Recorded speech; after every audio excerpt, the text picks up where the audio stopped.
This is not a puzzle. This is a slow feeder.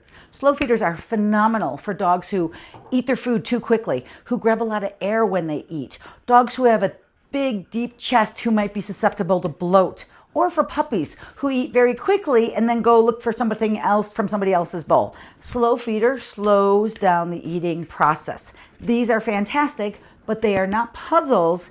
They are ways to slow down eating. Now, all of this, these are all slow feeders. All different types of slow feeders, but slow feeders. These type, you put the food in the top, and then the food comes out the bottom as the dog kicks it around. You just screw this back on the top, put the food right in the top, put it back on. These 4 right here are slow feeders, but they can also be enrichment devices because your dog has to work to get them out. They have to be engaged. They have to use their brain. They have to use their body. They have to be involved. If your dog isn't going to engage with this, there's no reason to use it with your dog. This is a weighted bottom.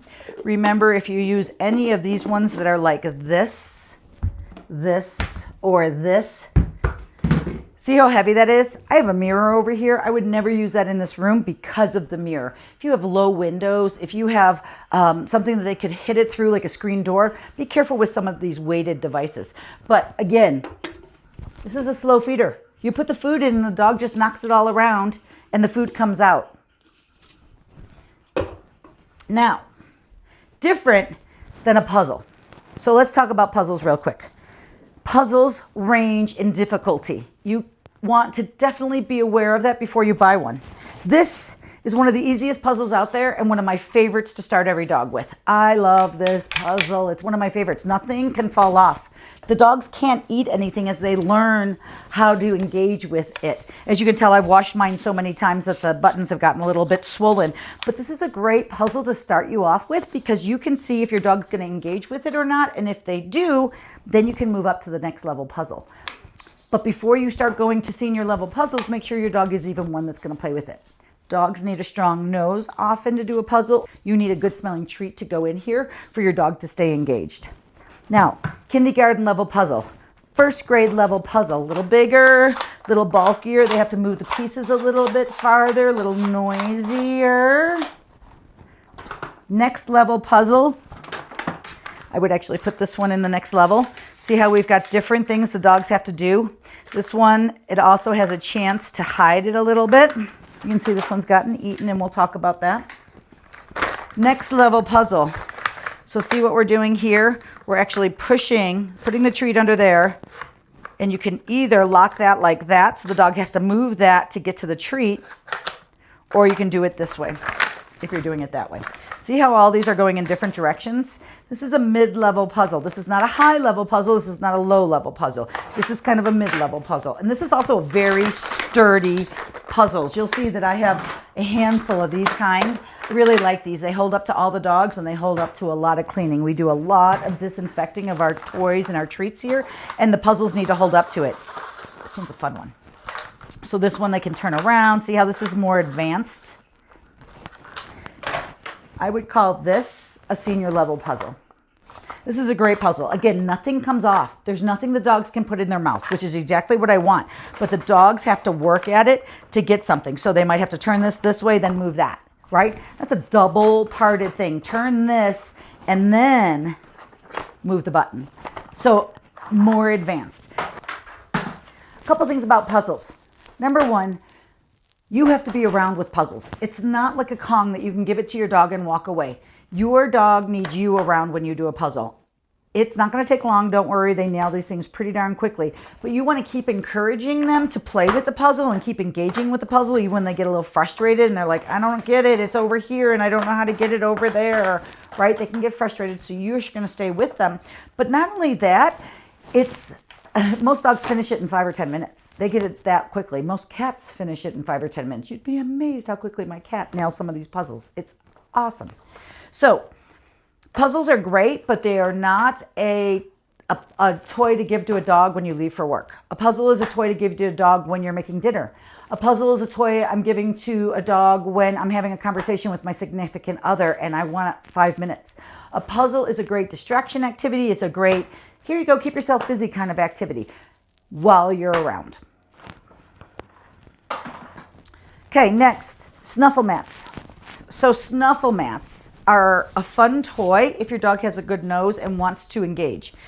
Typical snuffle mats are like this. They have a whole bunch of different kinds with pockets now. But what you do is you put the kibble inside, maybe the treats inside, and then you close it up. Shepherds love a snuffle mat. They'll go in it, they'll play with it, they'll pull it apart. She'll open it up all the way. And usually when I get it back from her, it's completely open like this, and then I can just give it a cleaning and then start all over again. So a snuffle mat can be a great thing.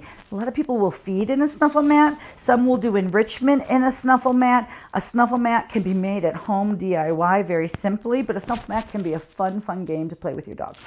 You'll see a lot of this stuff come in through thrift stores, come in as donations through shelters. Not just because you have to find out what your dog likes, but also because they grow out of it, right? The stuff you need for a puppy, you don't need for an adult dog who's chill. So for those of you that don't know, Kong is an essential tool if you've got a dog that is active, that wants to chew on stuff, that is bored and sitting in a crate all day long. A Kong is your go-to. Now there's different size Kongs. This is just 3 sizes, and I'm sure they have more. They also have different colors, and different colors mean different things. Black is really sturdy. The blues, the purples, the pinks, those are all the softer ones. The red is the standard 101 Kong. Now this is a large, this is actually a medium large. The larger ones are even bigger. This is a normal size. And how you use a Kong is you take and you smear a tasty little something way down at the bottom. That's it. That's all you have to do. You don't fill it with peanut butter. Please don't fill it with peanut butter. You could just smear it right in there. And if I'm first getting a dog interested in a Kong, I might smear it way up high so that it's right there. And they're like, oh, baby, what's that, right? They're getting right into it. Then I'm going to make the smear go lower and lower. I buy bags of bacon bits for my dogs as a topper once in a while. And I'll put 1 or 2 bacon bits right in the bottom of this. I'll put 1 kibble to cover that hole. And then I'll put 2 bacon bits, and then I'll fill the rest of it up with kibble. And that's it. There's 2 bacon bits in there. That's it. But the smell of the bacon has got that dog interested in that the whole time. A lot of times I'll put a piece of bread or a piece of cheese across the top just to close up that hole. Use that spray cheese a lot. Kongs. Kongs are wonderful for the dogs that love them. I see so many dogs use this as their teething toy. It is a fantastic teething toy because it's not hard, but it's not soft either, and it can certainly take a licking. Kongs are so versatile, and they work fantastic. You can put this, I can fill this up with something, throw it in the freezer, and then give my dog 2 Kongs when I go to work. This one is raw or fresh. The dog goes right after this one. And then 2 hours later when this one defrosts, the dog's like, wait, what? Oh my gosh, I didn't realize you gave me that. And now they have something else to do. Kind of extend the day a little bit more. If you have an active dog, you should have Kongs. Love Kongs. Okay, lick mats. Let's talk about lick mats. So lick mats have come on the scene pretty recently. And what a lick mat is another device. I use it as much to manage dogs as anything. What you can do, let's say you're cutting a dog's nails. You just fill this with a little peanut butter. You fill it with a little cream cheese. You fill it with a little liverwurst. I know people that put eggs in here.